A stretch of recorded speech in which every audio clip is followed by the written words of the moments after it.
चलिए recording start मेरा हो चुका है। पीपीटी शो नहीं हो रहा है ना, इसलिए चलिए शुरू करिए।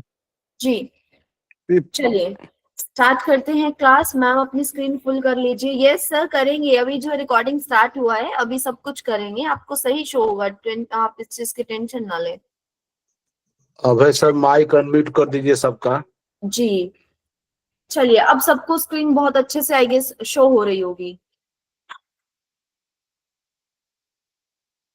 एक बार मुझे कंफर्म कीजिए सर। नहीं शो हो रही नहीं शो हो रही है तो नहीं हो शो रही नहीं है। हो रहा है स्क्रीन। पीपीटी शो नहीं हो रहा है। शो नहीं हो रहा मैडम। जी जी मैं करती हूँ, वेट कीजिए।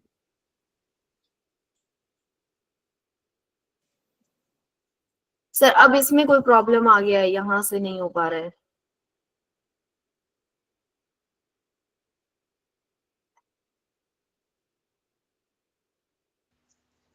आप को होस्ट है मैम? जी मैं को होस्ट हूँ मैम। फिर भी नहीं आप, अच्छा ठीक है, मैं अभी सर से बात करती हूँ। Something went wrong when sharing screen. ये शो No. कर रहा है No. अभी एक सेकंड रुकिए, वेट कीजिए प्लीज, ट्राई कर रही हूँ।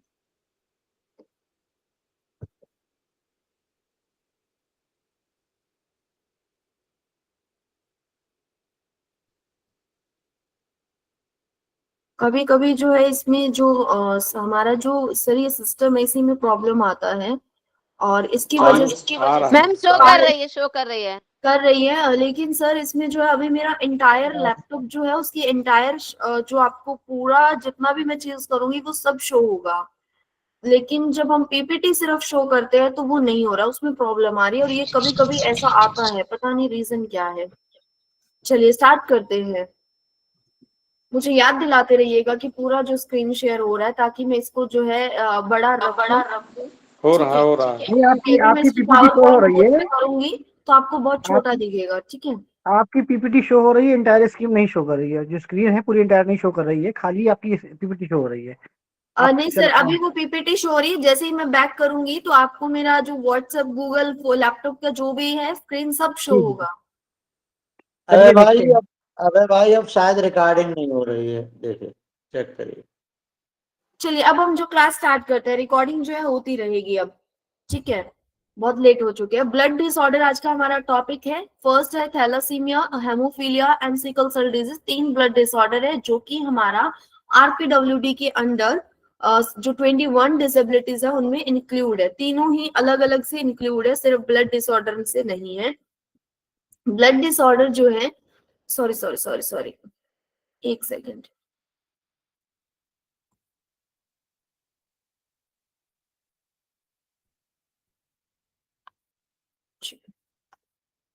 ओके चलिए। जो थैलेसीमिया, हेमोफीलिया और सिकल सेल डिजीज तीनों अलग अलग जो डिसेबिलिटी मानी गई है, 3 डिसेबिलिटीज है 21 में से, ठीक है। ब्लड डिसऑर्डर इनकी कैटेगरी है, लेकिन इन 21 डिसेबिलिटी में कहीं भी ब्लड डिसऑर्डर नहीं लिखा गया, ये याद रखिएगा। तीनों को एक बार थोड़ा सा ओवरऑल समझ लेते हैं, फिर एक एक में डिटेल में चलेंगे और डिटेल के अंदर जो भी चीजें आएंगी, जो भी वर्ड्स आएंगे या कोई भी ऐसी कंडीशन आएगी तो उसको भी हम डिटेल में पढ़ते हुए चलेंगे। फर्स्ट है थैलेसीमिया। थैलेसीमिया क्या होता है, एक तो याद रखना तीनों ही आनुवंशिक रोग है, पेरेंट्स से बच्चे में आते हैं, ठीक है। और ये खून में होने वाले रोग है, रक्त रोग है तीनों ही। थैलेसीमिया एक आनुवंशिक रोग है जिसमें शरीर में पर्याप्त स्वस्थ हीमोग्लोबिन नहीं बना पाता। इसके कारण व्यक्ति कमजोरी, थकान महसूस करता है और उसे नियमित रूप से खून चढ़ाने की जरूरत पड़ सकती है। मेन क्या है कि एक थैलेसीमिया जिसमें कि हीमोग्लोबिन नहीं बनता। थैलेसीमिया क्या होता है जिसमें हीमोग्लोबिन नहीं बनता। हीमोग्लोबिन क्या होता है, एक तरह का प्रोटीन है या एक तरह की जो हमारी सेल्स है, रेड ब्लड सेल्स होती हैं, ठीक है, वो नहीं, इसकी वजह से खून कम हो जाता है। और एनीमिया जैसी सिचुएशंस होती है कि खून की कमी आ जाना और इसकी वजह से खून चढ़ाने की जरूरत पड़ सकती है, ठीक है। दूसरा है हीमोफीलिया, ये भी एक आनुवंशिक रोग है जिसमें खून जल्दी जमता नहीं है। हीमोफीलिया में क्या है, जमता नहीं है, उसमें हीमोग्लोबिन नहीं बन रहा था। हीमोफीलिया में खून जल्दी जमता नहीं है, छोटी सी चोट लगने पर भी खून बहुत लंबे समय तक बह सकता है और अंदरूनी खून बहना भी शुरू हो सकता है। यानी जो हमारा ब्लड होता है ना, उसमें दो तरह की सेल्स होती है, रेड ब्लड सेल और व्हाइट ब्लड सेल, यानी कि लाल रक्त कोशिकाएं और सफेद रक्त कोशिकाएं दो तरह की होती है, ठीक है। जब हमें चोट लगती है, फॉर एग्जाम्पल कोई एक नस है और वो एक पाइप की तरह है, ठीक है, अगर पाइप में उसमें कहीं कोई कट लग गया तो जो ब्लड और हमारी ब्लड सेल्स होते हैं ना, वो क्या करते हैं, आते हैं और वहां पे जाल बना लेते हैं, खून बहने को रोकते हैं, क्लॉट। माइक म्यूट रखिए प्लीज। लेकिन हीमोफीलिया की कंडीशन में क्या होता है, खून या तो बहुत ज्यादा बहता है छोटी सी चोट लगने पर, या क्या होता है कि अंदरूनी भी बहना शुरू हो जाता है। कहने का मतलब कि खून जमता नहीं है, ठीक है, रुकता नहीं है वो। फिर है सिकल सेल रोग। सिकल सेल भी एक आनुवंशिक रक्त विकार है जिसमें लाल रक्त कोशिकाएं कठोर और हंसिया जैसी आकार की हो जाती है। देखो, सबने राजमा देखे हैं, राजमा की जो आकृति है वो ऐसी होती है, ठीक है। तो जो हमारी लाल रक्त कोशिकाएं होती है, आरबीसी जिसको हम कहते हैं, रेड ब्लड सेल, वो ऐसी होती है एक्चुअल में, थोड़ी सी बीन्स जैसी, राजमा जैसी। लेकिन जब सिकल सेल रोग होता है तो इसकी आकृति हंसिये जैसी हो जाती है, इस तरीके से जो हो जाती है, बिल्कुल ही इस तरीके से, ठीक है। और ये कठोर हो जाती है और ये रक्त प्रवाह को रोककर दर्द, संक्रमण और अन्य समस्याएं जो है पैदा कर देती है स्वास्थ्य संबंधी। पहला क्या था, थैलेसीमिया। थैलेसीमिया में क्या होगा, हीमोग्लोबिन बनता नहीं है। हीमोफीलिया सेकंड है हमारा। हीमोफीलिया में क्या होता है, खून जो है जल्दी जमता नहीं और बहुत ज्यादा बहने लगता है, अंदरूनी खून भी बहने लग जाता है कई बार। नेक्स्ट है सिकल सेल रोग। सिकल सेल में क्या होता है कि लाल रक्त कोशिकाएं जो है, रेड ब्लड सेल है, वो कठोर हो जाती है और हंसिये जैसी आकृति ले लेती है। तीन चीज याद रखिएगा। पूछा जाए कि ये जो हीमोग्लोबिन किस विकार में नहीं बनता या किस रोग में नहीं बनता, या किस में क्या प्रॉब्लम होती है, वो है। और दो चीज और यहाँ पे मेन है, वो एक चीज है, थैलेसीमिया और हीमोफीलिया क्या है, रोग है, और सिकल सेल क्या है, एक विकार है, एक तरह का आनुवंशिक, जो पेरेंट्स से कैसे आता है वो पढ़ाऊंगी मैं। एक्स लिंक्ड होता है, जैसे मस्कुलर डिस्ट्रॉफी आता है पेरेंट्स से, ठीक है। सबसे पहले हम बात करते हैं थैलेसीमिया की। थैलेसीमिया सबसे पहले हमने पढ़ा कि आनुवंशिक है, वंशानुगत है, रक्त विकार है। तीन क्वेश्चन यहाँ से हो गए। थैलेसीमिया कैसा विकार है, कैसा रोग है, एक रक्त विकार है, रक्त से रिलेटेड जो रोग है एक तरह का, जो ठीक हो सकता है, ठीक है, जिसमें शरीर में पर्याप्त सामान्य हीमोग्लोबिन, जो एक नॉर्मल हीमोग्लोबिन जो होता है हमारी बॉडी में, वो नहीं बन पाता। हीमोग्लोबिन क्या होता है कि लाल रक्त कोशिकाओं में पाए जाने वाला एक प्रोटीन है। आरबीसी पूछे कि लाल जो हीमोग्लोबिन क्या है, तो लाल रक्त कोशिकाओं में पाए जाने वाला एक प्रोटीन है जो पूरे शरीर में ऑक्सीजन पहुंचाता है, ठीक है। हीमोग्लोबिन की कमी या गड़बड़ी के कारण आरबीसी जल्दी टूट जाते हैं, जिससे कि लंबे समय तक रहने वाला एनीमिया होता है। लॉन्ग टर्म एनीमिया, एक तो होता है कि शॉर्ट टर्म के लिए कि खून की कमी हो गई, ठीक है, कुछ फ्रूट्स खा लिए, कुछ दवाइयां ली और ठीक हो गया। लेकिन एनीमिया इतना लॉन्ग टर्म होता है और इतना ज्यादा खून की कमी आ जाती है कि इसमें खून चढ़ाना पड़ता है फिर, ठीक है। थैलेसीमिया के बारे में मेन पॉइंट्स क्या है, पहला तो ये कि आनुवंशिक है, वंशानुगत है, पेरेंट्स से आता है, जीन्स के थ्रू आएगा। सामान्य हीमोग्लोबिन इसमें नहीं बन पाता। अगर पूछे हीमोग्लोबिन क्या है, तो एक ऐसा प्रोटीन है जो हमारी बॉडी में ऑक्सीजन पहुंचाता है। और पाया किस में जाता है हीमोग्लोबिन, आरबीसी, लाल रक्त कोशिकाओं में पाया जाता है, रेड ब्लड सेल में। हीमोग्लोबिन की कमी हो जाती है हमारी रेड ब्लड सेल में, जिसकी वजह से जो आरबीसी है, रेड ब्लड सेल है, वो टूट जाते हैं। याद रख लेना कि अगर किसी चीज में प्रोटीन नहीं है, बिना प्रोटीन के वो टूट गया, ठीक है, उसकी वजह से लंबे टाइम तक रहने वाला एनीमिया हो जाता है। और एनीमिया क्या होता है, खून की कमी, ठीक है। फिर भी एक बार पढ़ लेते हैं। एनीमिया एक ऐसी स्थिति है जिसमें शरीर में ऊतकों तक ऑक्सीजन पहुंचाने के लिए पर्याप्त स्वस्थ लाल रक्त कोशिकाएं या हीमोग्लोबिन नहीं होता, जिसके कारण अत्यधिक थकान, कमजोरी और सांस लेने में तकलीफ जैसे लक्षण उत्पन्न होते हैं। आम भाषा में हम कह देते हैं कि खून की कमी आ गई है, ठीक है। डॉक्टर के पास जब जाते हो, अगर एनीमिया होता है तो वो कहते हैं कि खून की कमी है, ठीक है। वो हमें इतना नहीं बताते कि क्या प्रॉब्लम है। तो एक्चुअल में एनीमिया में क्या होता है कि आरबीसी जो होते हैं वो उनकी कमी आ जाती है, वो टूटने लग जाता है, क्योंकि उनके अंदर प्रोटीन नहीं है, और बिना प्रोटीन के वो इतनी कमजोर हो जाती है कि वो टूटने लग गई, और उसकी वजह से खून की कमी आ गई। और खून की कमी आने से हमें थकान, कमजोरी और सांस लेने में तकलीफ होती है, ठीक है। अब हम बात करते हैं कि थैलेसीमिया होता क्यों है। थैलेसीमिया जो होता है जीन में बदलाव के कारण होता है। और ये जीन में बदलाव कैसे होता है, हमने पढ़ा था कि ये मेल है और ये फीमेल है, इसके पास XX फैक्टर होता है, इसके पास XY फैक्टर होता है। और सेम ऐसे ही जैसे ये क्रोमोसोम्स है वैसे इनके ब्लड ग्रुप भी होते हैं, एक तो पॉजिटिव नेगेटिव होता है और एक जो हमारा ABC है या कौन सा है O है वो फर्क होता है, ठीक है। तो जब ये चीजें जो पेरेंट्स से बच्चों में आती है तो वहां पे उनमें जीन्स भी आते हैं, तो उस जीन्स के कारण हो जाता है, ठीक है। हीमोग्लोबिन बनाने के लिए जिम्मेदार होते हैं उन जीन्स में प्रॉब्लम आती है। यदि माता पिता दोनों या खराब जीन लेकर चलते हैं तो बच्चे में थैलेसीमिया मेजर रूप में हो सकता है। जैसे हमने पढ़ा था कि एक उधर एक X है, एक X है, एक XY है, ठीक है। ओके, यहाँ पे स्पेस नहीं है हमारे पास, हमें यही करना पड़ेगा। 1 सेकंड दीजिए मुझे।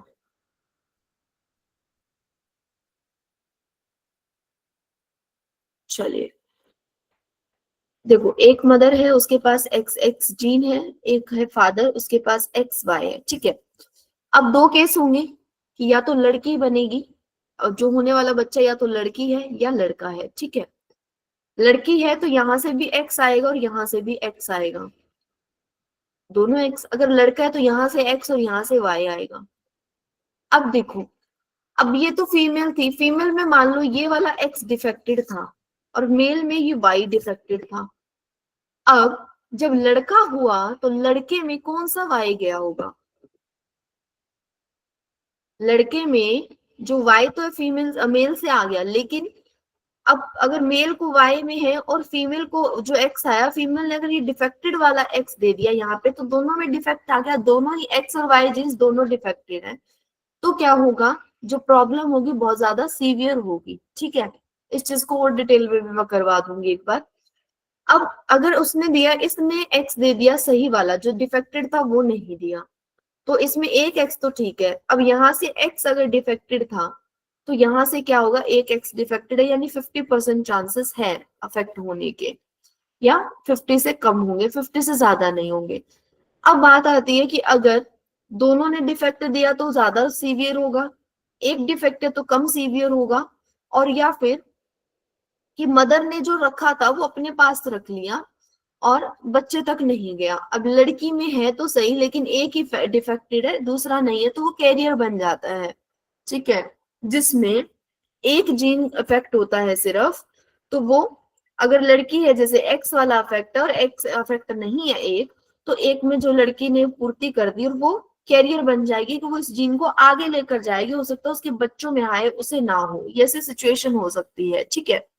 तो यहाँ से मेन ये याद रखना कि थैलेसीमिया जो है जीन्स में बदलाव के कारण होता है, जो जीन्स हमें पेरेंट्स से मिलते हैं और वो जीन्स जो कि हीमोग्लोबिन बनाने के लिए रिस्पॉन्सिबल होते हैं।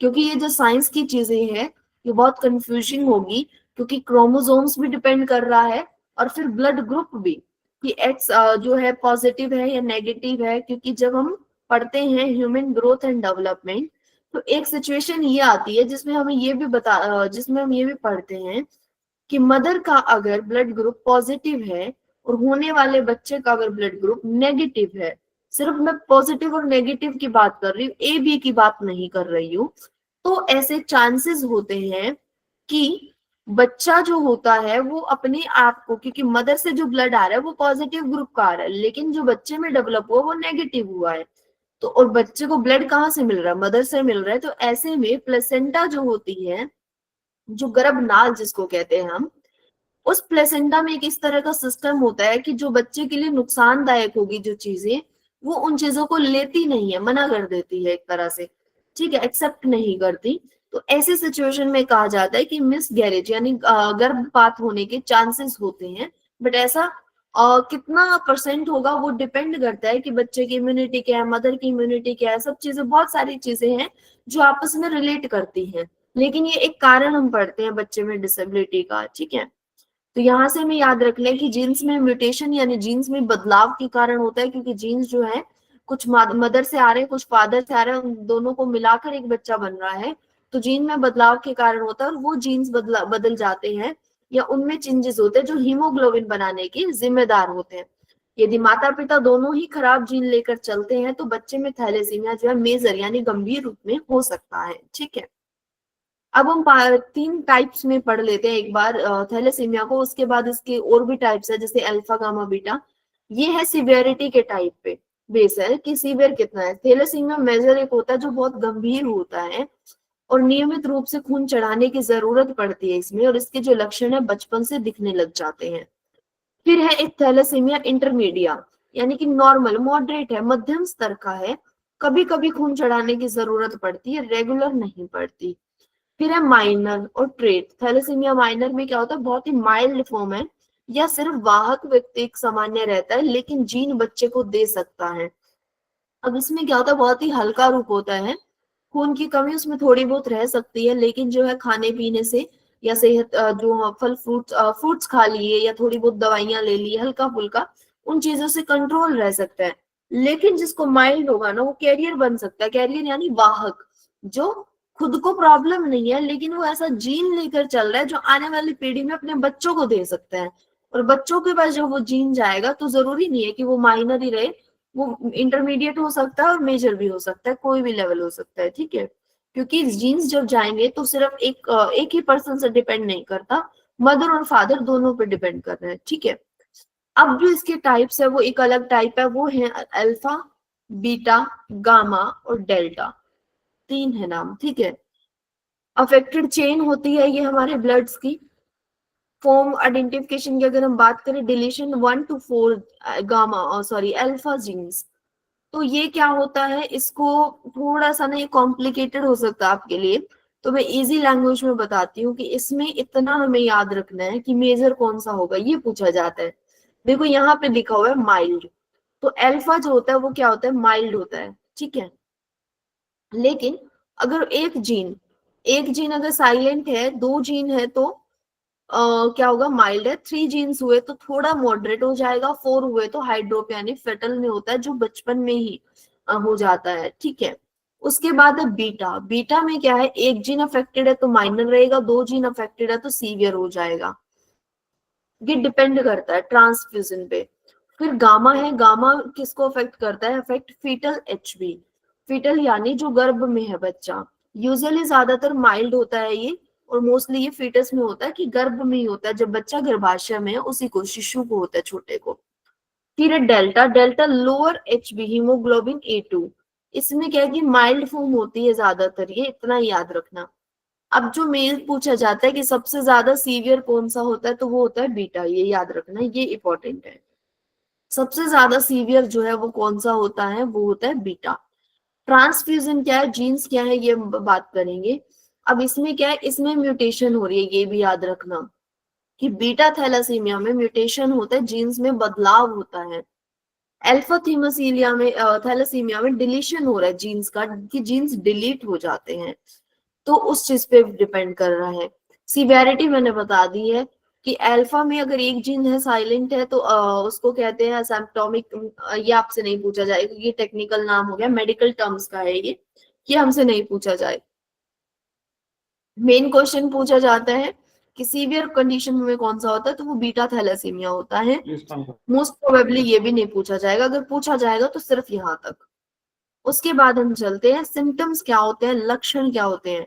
कमजोरी और थकान, पीली त्वचा हो जाना, क्योंकि खून जब कम होगा तो स्किन येलो पड़ना शुरू हो जाएगी। बच्चों में धीमी वृद्धि होती है, हड्डियों में बदलाव होता है। प्लीहा का बढ़ जाना, स्प्लीन, स्प्लीन क्या होता है इसकी बात भी हम कर लेते हैं अभी एक बार। और उसके बाद क्या है, सांस लेने में कठिनाई। स्प्लीन एक हमारा बॉडी जैसे है, और ये हमारी रिब्स होती है, यहाँ पे हड्डियां जो होती हैं, या क्या कहा जाता है इनको, आंतड़ियां, जो जो रिब्स है, मुझे रिब्स पता है इनका। ठीक है, इसके नीचे ही हमारा पेट होता है, यहाँ पे ना अमाशय आई थिंक बोलते हैं, अमाशय होता है ऐसा बीन जैसा, इसके ऊपर यहाँ होता है, पेट के ऊपर और पसलियों के पीछे, हाँ पसली बोलते हैं इनको, पसली के पीछे होता है, ये पसलियों का जो जाल है इसके पीछे, और ये पेट के ऊपर होता है, यहाँ पे प्लीहा होता है। इस प्लीहा को क्या बोलते हैं और इसका काम क्या है वो हम पढ़ लेते हैं। ये देखो यहाँ पे दिखाई गई है, यहाँ पे हमारी ऐसे पसलियां आ जाती हैं, तो ये पसलियों के जाल के नीचे होता है, और ये देखो ये हमारा है अमाशय पेट जिसको हम बोलते हैं, ये इसके ऊपर होता है, ठीक है।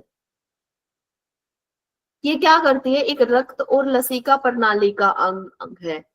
लसिका प्रणाली क्या होती है, लिम्फेटिक सिस्टम बोलते हैं। लिम्फेटिक सिस्टम वो है हमारी बॉडी में जो प्रतिरक्षा करता है, कि बॉडी में हमारी जो होती है ना इम्यून सिस्टम, या कहीं या जो बैक्टीरिया या जीवाणुओं से या जो गलत चीजें हमारी बॉडी में आ जाती है उनसे लड़ने की जो क्षमता होती है, उस सिस्टम को बोलते हैं। हमारी बॉडी में जो एक लिक्विड या कुछ कहो कि जो पूरी बॉडी में कहीं भी कोई इन्फेक्शन हुआ और उस चीज को रिकवरी करने पे लग जाता है, तो वो ये होता है जो प्रतिरक्षा करता है। तो लसिका प्रणाली होती है, जो रक्षा करने वाली चीजें वो सारे उसमें आते हैं। एक रक्त है और एक लसिका प्रणाली का अंग है जो बाईं पसली के पिंजरे के नीचे, बाईं पसली यानी लेफ्ट साइड की पसली के पिंजरे के नीचे पेट के ऊपरी हिस्से में स्थित होता है। और ये क्या करता है, रक्त को फिल्टर करता है, पुरानी लाल रक्त कोशिकाओं को हटाता है, संक्रमण से लड़ने में मदद करता है और लिम्फोसाइट्स का उत्पादन करता है। लिम्फोसाइट्स क्या होती है, ब्लड सेल्स को बोलते हैं, जो श्वेत या सफेद रक्त कोशिकाएं या व्हाइट रेड जो ब्लड सेल्स है उनको बनाता है और जो संक्रमण है उससे लड़ता है। और क्या करता है, पुरानी जो लाल रक्त कोशिकाएं या जो डेड हो चुकी हैं, खत्म हो चुकी है, उनको हटाता है, वेस्ट जो हो चुकी है उनको हटाता है और रक्त को, ब्लड को फिल्टर करता है ये, ठीक है। उसके बाद हम कहते हैं कि थैलेसीमिया का निदान कैसे होता है, डायग्नोस कैसे होगा। तो इसके लिए सीबीसी टेस्ट होता है, कंप्लीट ब्लड काउंट, जिसमें पता लगता है कि ब्लड काउंट कितना है। अच्छा, एक चीज पता होगी अगर आपको कि ब्लड में हमारे 2-3 चीज होती है, कौन कौन सी होती है। एक तो होती है आरबीसी, रेड ब्लड सेल, एक होती है डब्ल्यूबीसी, व्हाइट ब्लड सेल, एक होती है प्लेटलेट्स। डेंगू में कहते हैं ना प्लेटें घट गई, प्लेट्स कम हो गई, वो यही होती है प्लेटलेट्स, ठीक है। और एक चीज और होता है bone marrow, stem cell. Stem cell भी ना, स्टेम्स होते हैं इसके अंदर, ब्लड में होता है, मैं पढ़ाऊंगी एक बार इसके बारे में भी, आगे आएगा। तो ये सारी चीजें होती है, काफी चीजें होती है जो हमारे ब्लड में अलग अलग पाई जाती है। तो ब्लड से ही तो प्लेटलेट्स निकाला जाता है, ब्लड से ही स्टेम्स निकाले जाते हैं, और जो आरबीसी होती है या डब्ल्यूबीसी होती है वो भी ब्लड से ही आती है, सारी चीजें ब्लड के अंदर होती हैं। फिर एक हीमोग्लोबिन, इलेक्ट्रोफोरेसिस और फिर जेनेटिक टेस्ट, ये टेस्ट के नाम है जो करवाए जाते हैं थैलेसीमिया की आइडेंटिफिकेशन के लिए। इनका कोई डिटेल नहीं है, सिर्फ ये टेस्ट होते हैं, सिर्फ आपको इतना याद रखना है, ये 3 टेस्ट है। फिर है उपचार, नियमित खून चढ़ाना, इसका उपचार है iron chelation therapy. Iron chelation therapy क्या होती है, जिसमें आयरन घटाया जाता है। आयरन क्यों घटाया जाता है, क्योंकि देखो अब कंफ्यूजन वाला ये है कि आयरन वाली तो मेडिसिन देते हैं हम, क्योंकि देखो यहाँ पे आपको दिया हुआ है फॉलिक एसिड की दवा। फॉलिक एसिड एक तरह से आयरन की ही फॉर्म मानते हैं हम। लेकिन आयरन चिलेशन थेरेपी क्या होती है, जब व्यक्ति में खून नहीं है, ठीक है, तो उस व्यक्ति को जरूरत किसकी है, सिर्फ खून की है, क्योंकि इसमें कम क्या हो रहा है, ब्लड में आरबीसी कम हो रही है ना थैलेसीमिया में। तो ब्लड जब हम चढ़ा रहे हैं किसी को, उस ब्लड में तो सब कुछ है, तो बार बार जो फ्रेश ब्लड बाहर से जाएगा तो व्यक्ति में जो आयरन की जो है, आयरन की अमाउंट है वो बढ़ जाती है बहुत ज्यादा। तो जो एक्स्ट्रा अमाउंट है उसको भी साथ साथ आयरन के हटाना पड़ता है, ठीक है। उस आयरन को हटाने को कहते हैं आयरन चिलेशन थेरेपी, जिसमें कि आयरन जो होता है एक्स्ट्रा उसको हटाते हैं बॉडी से। फिर है बोन मेरो ट्रांसप्लांट, एकमात्र स्थायी इलाज है। अगर पूछा जाए कि थैलेसीमिया का स्थायी इलाज क्या है, तो वो है bone marrow transplant. Bone marrow transplant की जिससे कि खून बनेगा, इसके अंदर हीमोग्लोबिन और सब कुछ अपने आप बनने लग जाएगा, बोन मेरो ट्रांसप्लांट अगर हमने कर दिया। लेकिन ये सभी के लिए संभव नहीं है, क्योंकि इसके लिए जब बोन मेरो ट्रांसप्लांट होता है या जब स्टेम सेल ट्रांसप्लांट होता है, तो इसमें क्या होता है कि पर्सन का डीएनए मैच होना चाहिए। अब डीएनए जो होता है वो मैच नहीं होता बहुत जल्दी किसी का, और डीएनए अगर मैच हो जाता है तो इसके बाद जो है इसकी सिचुएशन ये भी होती है कि आप किसी भी बीमारी से नहीं जूझ रहे हो, आपको पिछले कुछ महीने का इसमें टाइम भी रहता है कि आप इतने महीनों के अंदर, पिछले शायद 2 महीने है 6 महीने का कुछ टाइम होता है कि आप बीमार नहीं हुए हो। और जो पेरेंट्स भी होते हैं ना, एक और चीज बता दूं, कहते हैं ना कि हमारे माँ बाप से हमारा डीएनए मैच होता है, तो ऐसा कोई नहीं है माँ बाप के जिससे 100% डीएनए भी मैच हो जाए। हमारे माँ बाप से भी नहीं हो शायद हमारा, क्योंकि डीएनए में बहुत सारी चीजें मैच करते हैं हम, और उसका एक परसेंट ऑफ रेशो होता है कि इतना परसेंट मैच हो गया तो जो है आपका कि ये आप ही का बच्चा है, ये कंफर्म होता है। तो वो परसेंटेज बेस्ड कुछ सिस्टम होता है। सेम बोन मैरो ट्रांसप्लांट जब होता है तो वो परसेंटेज पे डिपेंड करता है। अब जब सेम अब बात किया जाती है कि बच्चा क्यों नहीं दे सकता बोन मैरो अपने पेरेंट्स को अगर जरूरत है, या पेरेंट्स क्यों नहीं दे सकते, क्योंकि इसमें ब्लड ग्रुप का भी मैच होना जरूरी है। जो हमारा RH फैक्टर होता है, पॉजिटिव नेगेटिव, वो सब भी मैचिंग, बहुत सारी चीजें हैं जो मैच की जाती हैं। 2 साल पहले मैंने रजिस्टर किया था, अपना सैंपल दिया था बोन मैरो ट्रांसप्लांट के लिए। मैंने एक्चुअल में किसी जो है संस्था में दिया था, वो संस्था काम करती है इनके लिए। तो अभी तक जो है मेरा डीएनए किसी से मैच नहीं हुआ है। इनकेस अगर मेरा डीएनए किसी से मैच हो जाता है पेशेंट से, तो हो सकता है कि वो मुझसे जो मेरे ब्लड से बोन मैरो का या जो स्टेम सेल है का उसका सैंपल ले सकते हैं और वो उसको दे सकते हैं, लेकिन अब तक नहीं हुआ पिछले 2 सालों में। तो सोचो कि कितना मुश्किल होता हो, कितना कॉम्प्लिकेटेड है। तो स्थायी इलाज है पर सभी के लिए संभव भी नहीं है, और ये बहुत महंगा भी होता है। ठीक है, दोनों ही रीजन है। प्रिवेंशन क्या है, प्रिवेंशन कैसे रोका जा सकता है इसको? एक तो विवाह से पहले जांच, जो कि मैं बिल्कुल सही नहीं मानती हूँ, मैं इसके सपोर्ट में नहीं हूँ। फिर है वाहक का परीक्षण, जो जिसके कैरियर टेस्टिंग होती है कि इसको खुद को थैलेसीमिया नहीं है, लेकिन क्या इसके जीन्स में थैलेसीमिया है, क्या इसके जो जीन्स है उसमें थैलेसीमिया, इसका भी टेस्ट हो सकता है। या गर्भावस्था पूर्व जांच के प्रीनेटल टेस्ट की प्रेगनेंसी के पहले टेस्ट करवाया जाए। अब ये 2 चीजें तो ठीक है, पहला और दूसरा। पहली चीज के सपोर्ट में मैं क्यों नहीं हूँ, क्योंकि ये कहता है कि आप शादी से पहले ही लड़के की और लड़की की जांच करवाओ कि उसको थैलेसीमिया है क्या, या वो कैरियर है क्या, ताकि अगर उसको ऐसा कुछ है तो शादी ही ना की जाए। तो ये चीज जो है, हम जो बात करते हैं ना कि स्पेशल बच्चों को या डिसेबिलिटी वाले बच्चों की समावेशन की, उस पर रोक लगाता है कि आप पहले ही चेक कर रहे हो कि अगर उसको कोई मेडिकल कंडीशन है तो आप शादी नहीं करो। तो ये जो है मैं इसको सपोर्ट नहीं करती हूँ। शादी के बाद वाला फिर भी ठीक है कि चलो बच्चा होने से, बच्चा जो प्लान करता है उससे पहले आप चेकअप करवाइए। अगर ऐसी कोई कंडीशन है तो आप प्रॉपर मेडिकेशन के थ्रू जाइए। जब आप ठीक हो जाए, उस चीज से क्योर हो जाए, तभी जो है बच्चा प्लान करे। अदरवाइज आपके बच्चे में एक सीवियर डिसेबिलिटी देखने को मिल सकती है। अगर आपको ऑलरेडी सीवियर है तो आप बच्चा अडॉप्ट कर सकते हैं, अभी आपके पास ऑप्शन है। उस चीज को जो हम अडेप्ट कर ले या मॉडिफाई कर ले, कुछ सोल्यूशन कर सकते हैं। लेकिन विवाह वाले के सपोर्ट में मैं नहीं हूँ, बट एक्चुअल में ये है कि प्रिवेंशन किया जा सकता है, ये प्रिवेंशन है इसका। ठीक है, उसके बाद रिलेटेड टर्म्स है कि एक तो थैलेसीमिया में हीमोग्लोबिन जो है कम बनता है, या कमी आ जाती है, या बनता नहीं है। और हीमोग्लोबिन होता क्या है, ऑक्सीजन कैरी करने वाला एक प्रोटीन होता है जो ऑक्सीजन लेके जाता है बॉडी के अलग अलग पार्ट्स तक। और आरबीसी किसको बोलते हैं, रेड ब्लड सेल को बोलते हैं। आयरन जो है वो ज्यादा बढ़ जाता है इसके अंदर, क्योंकि बार बार खून चढ़ाया जा रहा है। ठीक है, और ब्लड ट्रांसफ्यूजन करना पड़ता है, खून चढ़ाना पड़ता है। कैरियर हो सकता है, कैरियर क्या होता है, जिसको थैलेसीमिया है नहीं लेकिन जीन्स में थैलेसीमिया के अफेक्ट है, यानी जीन्स है उसके पास लेकिन उसको थैलेसीमिया नहीं है, वो ये जीन्स अपने आने वाले बच्चे को दे सकता है, भले उसको खुद को थैलेसीमिया नहीं हुआ। ठीक है, यहाँ तक मुझे लगता नहीं है किसी को कोई डाउट होगा।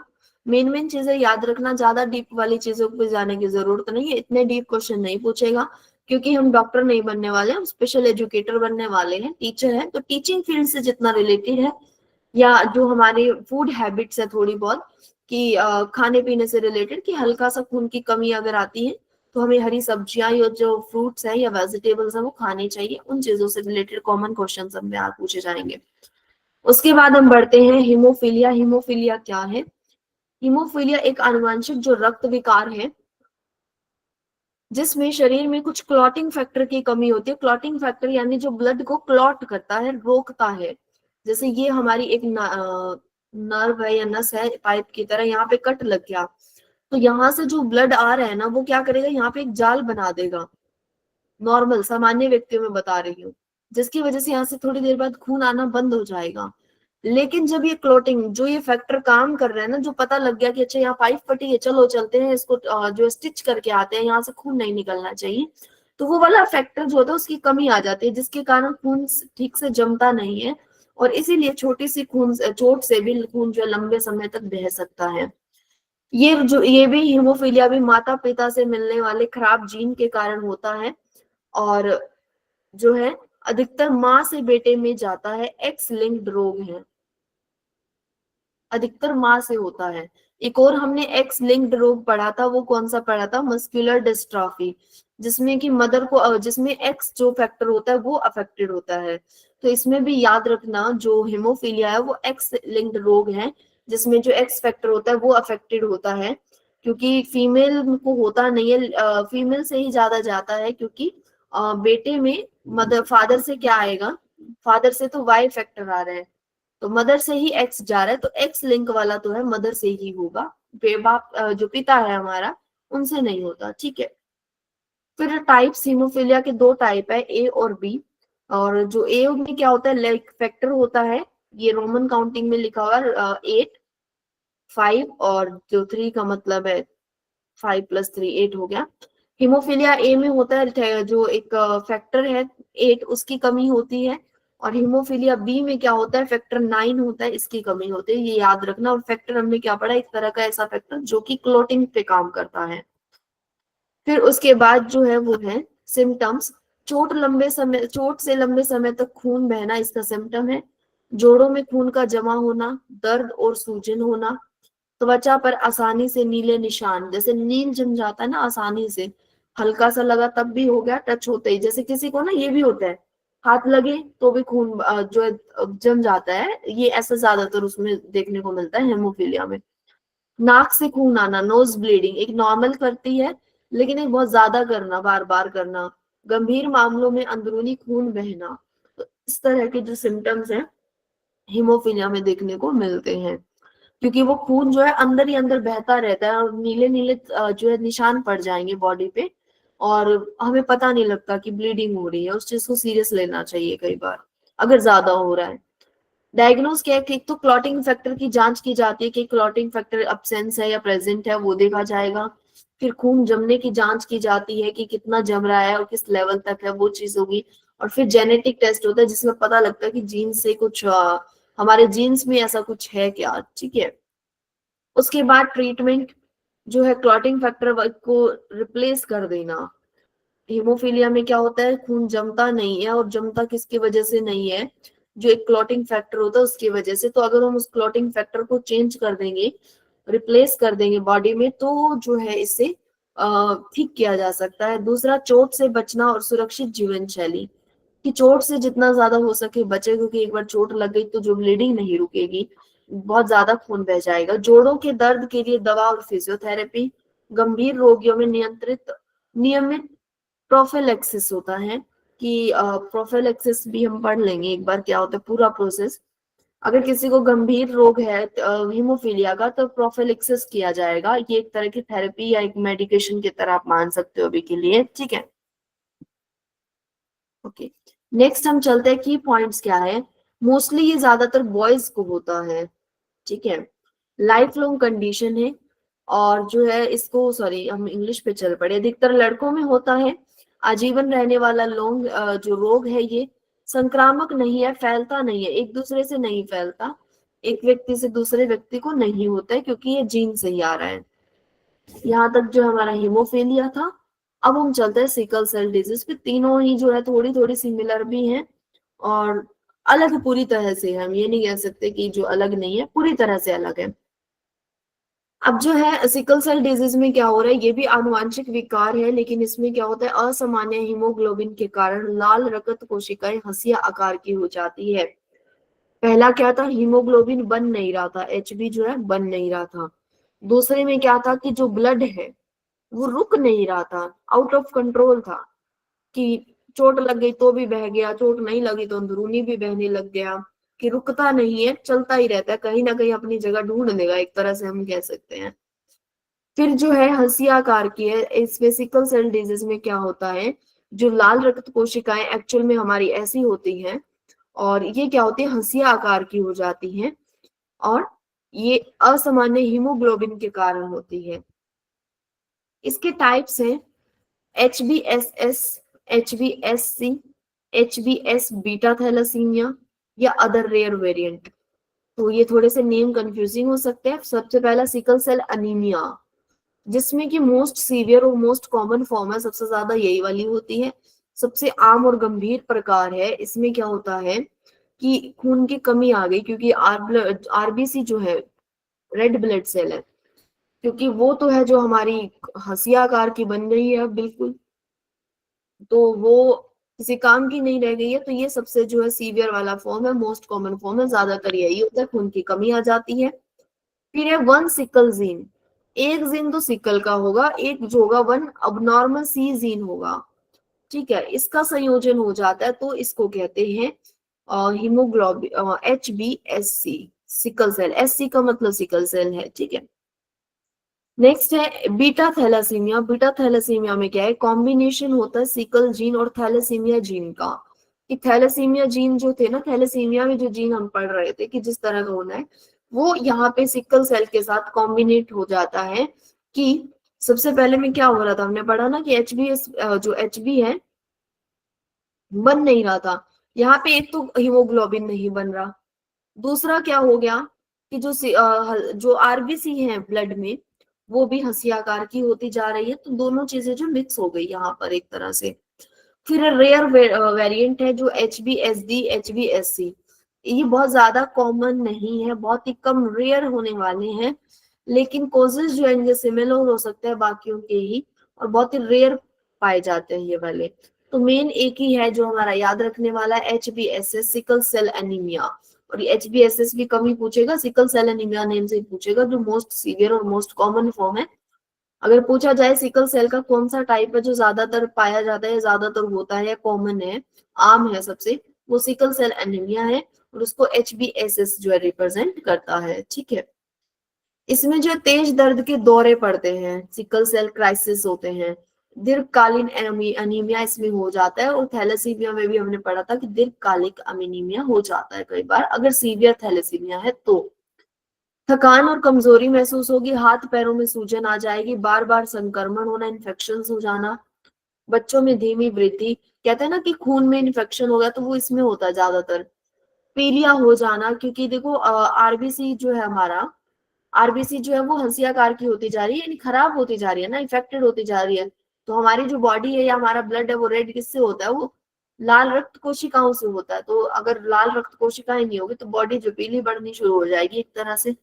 ये सिर्फ एग्जाम्पल देके समझा रही हूँ, ये मत कहना कि मैडम ने ये पढ़ाया था कि लाल जब रक्त कोशिकाएं कम हो जाती है तो बॉडी पीली पड़ जाती है इसलिए पीला होता है। तो पीली पड़ने से पीलिया नहीं होता, वो एक सिर्फ समझाने के लिए, एक याद रखवाने के लिए एक स्टोरी टाइप बता रही हूँ थोड़ा सा, कि ये याद रख लेना कि लाल रक्त कोशिकाएं, लाल रंग कम हो गया तो बॉडी पीली पड़नी शुरू हो गई, ठीक है। दृष्टि समस्याएं भी सिकल सेल में देखने को मिलती है, इसका रीजन क्या है वो बहुत डीप चीजें हो जाएगी, इसलिए हम नहीं पढ़ रहे हैं। सिर्फ याद रख लेना कि दृष्टि समस्याएं जो है, विजन प्रॉब्लम्स होती हैं, वो इसमें देखने को मिलती है। सांस लेने में भी इसमें कठिनाई होती है, सांस लेने में काफी कठिनाई होती है इसमें, क्योंकि जो रेड ब्लड सेल है वो काफी चीजों के लिए हमारी बॉडी में रिस्पॉन्सिबल है। उसके बाद बात करते हैं हम निदान की, कि किस तरह से जो इसका आइडेंटिफिकेशन किया जाएगा। सबसे पहला है हीमोग्लोबिन इलेक्ट्रोफोरेसिस, मुख्य परीक्षण है इसका, ठीक है। सबसे पहला जो है हीमोग्लोबिन इलेक्ट्रोफोरेसिस, और यही जो है टेस्ट हमने थैलेसीमिया में भी पढ़ा था। फिर है नवजात शिशु की स्क्रीनिंग, नवजात जो नया बच्चा होता है उसकी स्क्रीनिंग टेस्ट की जाती है। तो अगर नए बच्चे का करना है तो उसके लिए स्क्रीनिंग टेस्ट होगा।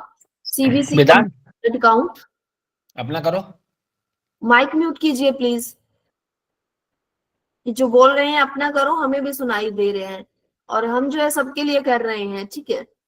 फिर है रक्त स्लाइड जांच, पेरिफेरल ब्लड स्मीयर, इसको क्या बोलते हैं, ये होता है देख कर जांच करना। आप देख कर जांच कैसे करेंगे, खून में झांक नहीं सकते, तो जो हमारी कांच की ऐसे स्लाइड्स होते हैं ना ब्लड टेस्ट के टाइम करते हुए देखी हो किसी ने, तो उसके ऊपर जो है ब्लड रखा जाता है। यहाँ पे मान लो हमने ब्लड रख दिया, उसको फैलाया जाता है और उसको जो माइक्रोस्कोप की हेल्प से देखा जाता है, क्योंकि उसमें जो रेड ब्लड सेल्स होते हैं वो दिखेंगे माइक्रोस्कोप से।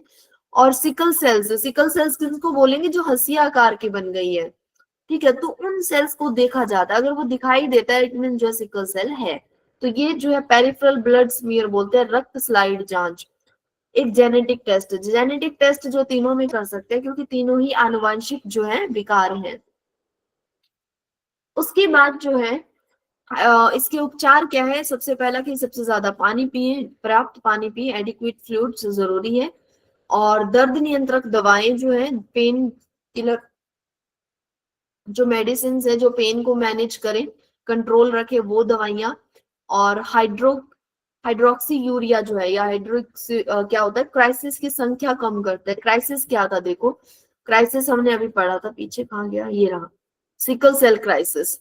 ये क्या था? तेज दर्द के जो दौरे पड़ते हैं ना, तो उन चीजों को कम करता है। तो उन संख्याओं की कम क्या करता है? हाइड्रोक्सी यूरिया, एक तरह का जो मेडिसिन हम कह सकते हैं। और फिर है ट्रांसफ्यूजन, रक्त चढ़ाना, खून चढ़ाना। टीकाकरण और संक्रमण रोकने के लिए एंटीबायोटिक्स। एंटीबायोटिक्स यानी जो संक्रमण हो जाता है इसकी वजह से, अगर कि ज्यादा ब्लड इन्फेक्शन जो है फैलने लगे, तो इसके लिए जो टीकाकरण है, वैक्सीनेशन है, वो लगाए जाते हैं, एंटीबायोटिक्स दी जाती हैं। फॉलिक एसिड के सप्लीमेंट्स दिए जाते हैं, गोलियां दी जाती हैं जो आरबीसी बनाने में मदद करता है। नेक्स्ट जो है बोन मैरो या स्टेम सेल प्रत्यारोपण, स्टेम सेल ट्रांसप्लांट या बोन मैरो ट्रांसप्लांट हो जाता है। एकमात्र संभावित इलाज है पर सभी के लिए उपयुक्त नहीं है, क्योंकि सबका नहीं कर सकते। दो चीजें होती है, एक तो देखो जिसकी बॉडी अफेक्टेड है, जिसका करना है, एक जो इसको जो देगा, डोनेट करेगा। एक तो दोनों का ही हेल्दी होना बहुत जरूरी है। फिर दोनों के डीएनए के कुछ सैंपल्स होते हैं जो मैच होने चाहिए, कुछ ब्लड सेल सैंपल्स होते हैं वो मैच होने चाहिए। सारी चीजें मैच होने के बाद जो है डिसाइड होता है। तो ये बहुत ही रेयर है, एक्सट्रीम लेवल रेयर है, लाखों में ही किसी का मिल पाता है। फिर है ऑक्सीजन थेरेपी। ऑक्सीजन थेरेपी क्योंकि देखो इसमें जो ऑक्सीजन की कमी भी आ जाएगी ना, जो आरबीसी है जिसमें आरबीसी खत्म होती जा रही है, यानी उसका आकार बदल रहा है, उसमें इन्फेक्शन हो गया एक तरह का, तो उसी में प्रोटीन पाया जाता है, हीमोग्लोबिन जो ऑक्सीजन लेके जाता है। तो ऑक्सीजन थेरेपी की जरूरत भी पड़ सकती है, तभी दी जाती है जब जरूरत पड़ती है। जैसे सांस लेने में कठिनाई हो रही है ना जिसको, उसी को दी जाएगी, ज्यादा हर किसी को नहीं कि ठीक है सिकल सेल है इसको तो ऑक्सीजन देनी पड़ेगी, ऐसा नहीं होगा। फिर एक है रेगुलर चेकअप होंगे, ठीक है। अब एक बार जो तीनों को थोड़ा सा ओवरऑल पढ़ लेते हैं। सॉरी, जो यहाँ पे वो पॉइंट ऐड है जो हमें एग्जाम के पॉइंट ऑफ व्यू से याद रखने हैं, हमारे लिए जो जरूरी है। सबसे पहला सिकल सेल है। सिकल सेल क्या है, परिभाषा पढ़ेंगे पहले तीनों की। सिकल सेल में लाल रक्त कोशिकाएं जो होती है वो हंसिया आकार की हो जाती है।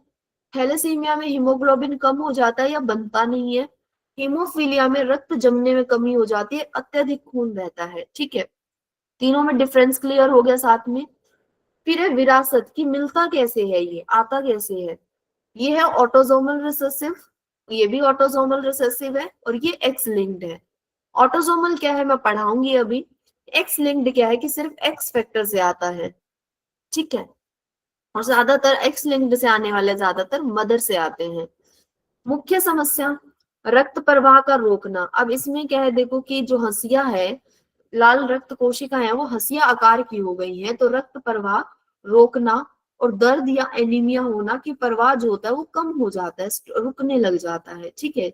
या खून जमने जैसी सिचुएशन होती है जिसकी वजह से दर्द भी होता है, सूजन भी हो जाती है या नीले निशान पड़ते हैं। और थैलेसीमिया में हीमोग्लोबिन की कमी आने से थकान और कमजोरी महसूस होती है। हीमोफीलिया में चोट लगने पे खून ज्यादा बहता है और जोड़ों में रक्तस्राव हो लगता है, अंदरूनी रक्तस्राव कह सकते हैं एक तरह से। लक्षण पूछे तो सिकल सेल में दर्द, सूजन और एनीमिया और संक्रमण। तो संक्रमण कौन से ब्लड डिसऑर्डर में होता है? सिकल सेल में होता है। एनीमिया किस में हो सकता है? एनीमिया थैलेसीमिया में भी हो सकता है और सिकल सेल में भी, दोनों में है, क्योंकि खून की कमी आ रही है। और खून की ज्यादा बहने से तो देखो हीमोफीलिया इसमें भी आ जाएगा कि जिसमें बह नहीं रहा, हीमोफीलिया में। उसके बाद जो है थैलेसीमिया में थकान होती है, कमजोरी होती है, हल्का रंग हो जाता है, हड्डियों की समस्याएं देखने को मिलती हैं। और हीमोफीलिया में खून बहता है, चोट पर अधिक रक्तस्राव होता है और नाक से भी खून बहने लगता है। फिर इनका निदान है। निदान कैसे होगा? देखो एक तो था कि जीन टेस्टिंग तीनों में हो सकती है, कॉमन है तीनों में, ठीक है। मेन डिफरेंस क्या है वो वाली चीजें पढ़ते हैं। हीमोग्लोबिन इलेक्ट्रोफोरेसिस, और ये इन दोनों में हो सकता है, थैलेसीमिया और सिकल सेल में। सीबीसी हो सकता है तीनों में। थक्का जांच, इसमें थक्का जांच होगा और फैक्टर परीक्षण होगा कि एक तो क्लॉट कितना कर रहा है ब्लड, और एक कौन सा जो फैक्टर है जो है प्रेजेंट है या एब्सेंट है वो मेन है। ठीक है। उपचार की अगर बात करें, सिकल सेल में दर्द नियंत्रण करने वाली गो मेडिसिन होगी, पानी जो है दिया जाएगा, हाइड्रोक्सी यूरिया दिया जाएगा और रक्त चढ़ाया जाएगा। थैलेसीमिया में रक्त चढ़ाया जाता है, आयरन की कमी कम करने की जो थेरेपी होती है, चेल्सन थेरेपी जो बोली थी हमने, वो दी जाती है, फॉलिक एसिड दिया जाता है। हीमोफीलिया में फैक्टर रिप्लेसमेंट हो सकता है और दवाएं दी जा सकती हैं। ठीक है। बोन मेरो जो है वो हमने पढ़ ही लिया था, पर वो पॉसिबल बहुत रेयर चांसेस में, बहुत कम लोग उसको करवा पाते हैं। अब हम पढ़ लेते हैं ऑटोसोमल रिसेसिव, और ये हमारी जो आज की लास्ट स्लाइड है। क्वेश्चन आंसर आज हम नहीं कर पाएंगे क्योंकि क्लास थोड़ी हमारी लंबी थी, 3 थे। मैं आपको ग्रुप में क्वेश्चन आंसर जरूर भेजूंगी। ठीक है। अब देखिए, ये है फादर, ये है मदर, दोनों ही क्या है, अनअफेक्टेड है, दोनों को ही जो है थैलेसीमिया या हम कहें जो सिकल सेल डिजीज और हेमोफीलिया जो है नहीं है। ठीक है। दोनों ही अनअफेक्टेड है। अब इनके पास दो दो जीन है, देखो, एक ये जीन है, एक ये जीन है, एक ये जीन है, एक ये जीन है। अब जो ग्रीन ये जो पर्पल वाला है ना, ये नॉर्मल जीन है, इसमें कोई प्रॉब्लम नहीं है, ये पर्पल वाला भी नॉर्मल है। लेकिन जो ये स्काई ब्लू का या नियोन का दिखाया हुआ है ना, थोड़ा सा ग्रीन वाला सा, ये वाला क्या है, अफेक्टेड जीन है, म्यूटेटेड जीन है जो चेंज होना है। ठीक है। अब यहाँ से पेरेंट्स में बच्चे हुए, बच्चे 4 केसेस दिए हैं, देखो, एक ये लड़की है, एक ये लड़की है, और यहाँ पे ये लड़का है और ये लड़का है। ठीक है। 2 लड़के 2 लड़की का एग्जाम्पल हम ले रहे हैं। पहले जीन में क्या हुआ, लड़की के पास XX आया। अब देखो, मदर के पास XX था और फादर के पास XY था। ठीक है। अब ये फर्क नहीं पड़ता कि कौन सा जीन आया। अब हमने पहले केस में क्या देखा कि मदर से भी जो X आया, मदर के पास तो देखो दोनों ही X है, फादर के पास XY है। अब हमें ये नहीं पता कि अफेक्टेड कौन सा है, X है या Y है। ठीक है। तो पहले केस में हमने ये लिया कि मदर से तो ये जो अफेक्टेड नहीं है वो आ गया। ठीक है। और फादर से भी जो ये नॉन अफेक्टेड था ना, जो नॉर्मल जीन था, वो आया। तो लड़की भी क्या है, अफेक्ट नहीं हुई, अनअफेक्टेड डॉटर है, इसके अंदर कोई जो है ऐसा म्यूटेटेड जीन नहीं है जिसमें कि कोई डिफेक्ट हो। ठीक है। उसके बाद दोनों ही यानी एक्स आए। अब अफेक्टेड सन को देखते हैं, एक जीन मदर से आ रहा है, एक फादर से आ रहा है। अब वो चाहे किसी से भी आया हो। ठीक है। अब देखो, मदर से आया एक जीन और एक फादर से आया, एक जीन तो इसके पास नॉर्मल आया लेकिन एक अफेक्टेड आ गया, तो बच्चा जो है अनअफेक्टेड सन है, लेकिन कैरियर बन गया, वो कि संवाहक बन गया, उसके पास है लेकिन वो किसी और को जो है दे देगा आगे। फिर लड़की में भी एक में आया, एक में नहीं आया, तो भी वो क्या है, कैरियर बन गया। ऑटोसोमल रिसेसिव होता है कि आता है ऑटोमेटिकली, लेकिन वो किसी से भी आ सकता है, वो X या Y का नहीं है। अब जैसे हमने जिसमें X फैक्टर पढ़ा था ना कि X लिंक्ड होता है, तो उसमें ये था कि X फैक्टर ही अफेक्टेड होता है, यहाँ पे XY लिखा नहीं हुआ। तो ऑटोसोमल में क्या होता है, वो किसी जीन से भी आ सकता है, वो X से भी आ सकता है, वो Y से भी आ सकता है। ठीक है। अब जब लड़की में भी सेम ऐसे ही हुआ कि दोनों XX फैक्टर है, लड़की में हमें ये तो पता है, तो लड़की में चाहे ये वाला चाहे ये वाला दोनों XX है, लड़के का हमें नहीं पता कौन सा जो है नॉर्मल है, कौन सा अफेक्टेड है। लड़की का एक अफेक्टेड हुआ, चाहे वो कोई सा भी X हुआ, चाहे वो मदर से आया चाहे वो फादर से आया, तो ये भी क्या है, अनअफेक्टेड है, लड़की को नहीं है, लेकिन वो कैरियर बन गई कि उसके जीन में ये आ गया। अब ये कब जाके अफेक्टेड हो जाए, अभी मैं एग्जांपल और दूंगी इसमें आगे। फिर दोनों ने ही वो जीन्स दे दिए जो म्यूटेटेड है, जिसमें डिफेक्ट है, देखो दोनों, तो इस केस में क्या होगा, बच्चा जो है वो अफेक्ट हो जाएगा, बच्चे में जो प्रॉब्लम है वो आएगी, अनुवांशिक विकार आएगा। ठीक है। अब एक चीज और देखते हैं, ऐसा कब होता है, जैसे कि ये दोनों हैं, ये दोनों का भी हमने एग्जांपल पढ़ ही लिया कि इसके पास तो था, इसकी बॉडी में था, अनअफेक्टेड थी, इसके जीन में था, पर इसको खुद को कोई जो है ब्लड डिसऑर्डर नहीं था। लेकिन जब इसने और इसका जो बच्चा हुआ, दोनों ने ही जो अपने डिफेक्टेड जीन्स थे, म्यूटेटेड जीन्स थे, वही दे दिए, तो बच्चे को हो गया। अब कहते हैं कि माँ बाप को तो कुछ नहीं था, अब पेरेंट्स को भी नहीं पता कि ये जीन्स कब से चल रहे थे। अब एक बच्चा अफेक्टेड हो गया, एक जो है अनअफेक्टेड है। अब पता हमें भी नहीं है कि जो अनअफेक्टेड बच्चा है ये भी अनअफेक्टेड है, ये भी अनअफेक्टेड है, अब इसके जीन्स में है या नहीं है हमें नहीं पता, तो ऐसे में बच्चों का टेस्ट करवाना पड़ता है, जेनेटिक जीन टेस्ट होता है जिसमें पता लगता है, या अगर हमें किसी सिम्टम्स के स्पेसिफिक सिम्टम्स शो हो रहे हैं हीमोफीलिया के या थैलेसीमिया सिकल सेल के, तो सिम्टम्स के साथ डॉक्टर जो अलग जो टेस्ट है अदर वो रेफर कर सकता है, अदरवाइज फर्स्ट टेस्ट जो है जीन टेस्ट रहेगा बच्चों का। ठीक है, चलिए आज के लिए इतना ही। Thank you so much. किसी को कोई डाउट हो तो पूछ लीजिए। क्लास जो हम यही समाप्त करेंगे। एक सेकंड दीजिएगा मुझे।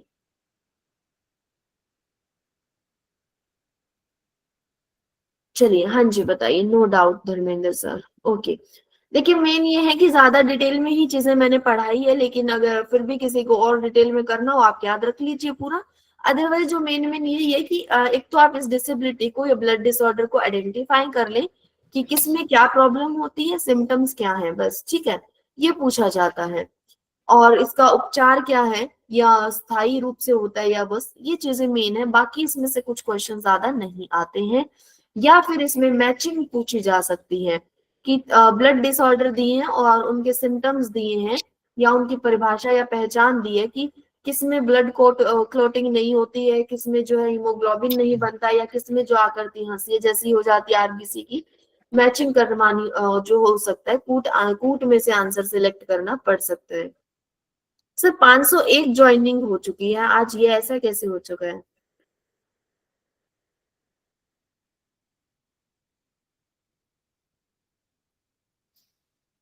चलिए, किसी का कोई डाउट नहीं है?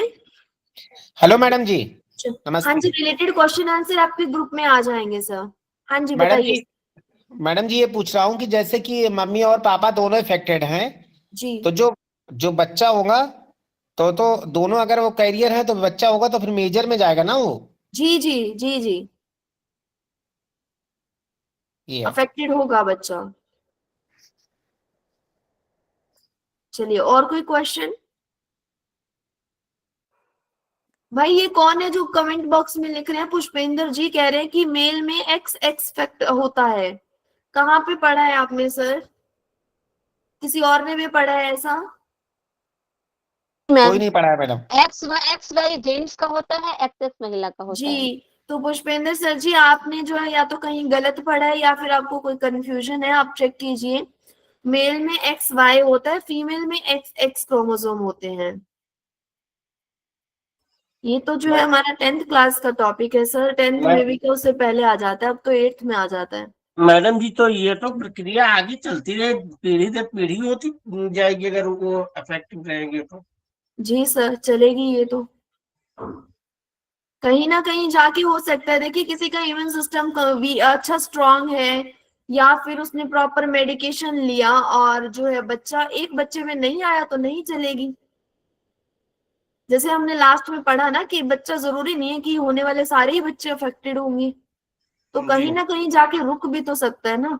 कि किसी पेरेंट ने, मान लो कि एक ऐसी सिचुएशन आई कि पेरेंट ने दोनों ने ही, जिनका म्यूटेड जो जीन था जो अफेक्टेड था, वो जो है आगे नहीं दिया, वो जो बिल्कुल नॉर्मल जीन है वो ट्रांसफर किए हैं आगे, तो वो रुक गया, फिर वो पीढ़ी दर नहीं चलेगा, वो रुक गया, बच्चों में नहीं गया। लेकिन अगर कैरियर बन गया ना बच्चों में कि बच्चे के अंदर है, बच्चा खुद अफेक्टेड नहीं है लेकिन उसके जीन्स में है, तो वो जीन्स में चलेगा। तो सारी मैडम जी डिसेबिलिटीज की। जी जी, एक मैडम सेकंड जी, सर, अमिताभ बच्चन को भी था क्या? क्या सर? अमिताभ बच्चन को भी था क्या?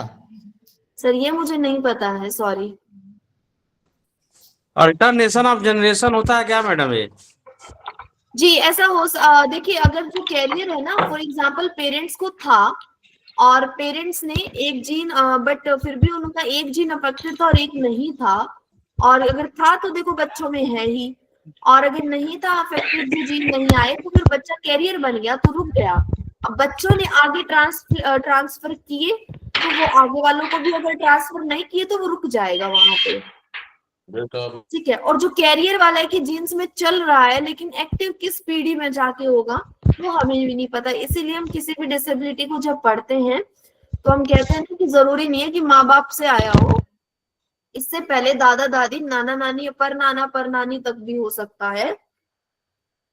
और कुछ स्टडीज ये बताती है कि अगर हमारे जीन्स में कोई डिफेक्ट है वो जो आगे से आगे ट्रांसफर हो रहा है, लेकिन वो जो है एक्टिव नहीं हो रहा, ठीक है। एक्टिव होने का मतलब कि वो शो नहीं हो रहा। तो इसका मतलब क्या है कि वो जो डिफेक्टेड जीन है ना, वो वीक है, वो ट्रांसफर नहीं हो रहा, और हो सकता है कि धीरे धीरे आकर एक पीढ़ी में जाकर वो स्टॉप हो जाए, वो डेड हो जाए, और वो आगे ट्रांसफर भी नहीं होगा। ऐसे कुछ रिसर्चेस बताती हैं। तो ये जो टर्म्स है, ये थोड़ी मेडिकल टर्म्स है, इनके लिए जितने रिसर्च पढ़ेंगे उतने सारे ही जो एग्जाम्पल्स है उतनी ही कॉम्प्लिकेशंस हैं। एक्सेप्शन केसेस भी बहुत है, कुछ भी हो सकता है, बट जो ओवरऑल जो चीजें हैं मेन हमारे पढ़ने की, वो यही चीजें हैं बस, ठीक है। चलिए आज की क्लास समाप्त करते हैं। ग्रुप में आपको क्वेश्चन आंसर मिल जाएंगे, आप एमसीक्यूज लगा सकते हैं। अप्रोक्स 30 एमसीक्यूज आपके हैं, ठीक है। Bye bye everyone, good evening. वाह मैम।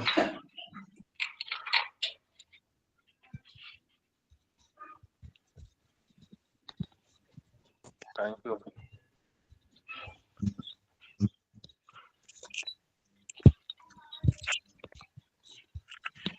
बहुत अच्छा और शानदार सेशन रहा मोनिका मैम आपका, और इतना अच्छा सेशन था कि कल काउंसलिंग है हमारी, लेकिन रुक करके सुनना पड़ रहा था, सुनने को विवश थे कि इतनी अच्छी जानकारी आपके द्वारा दी जा रही थी।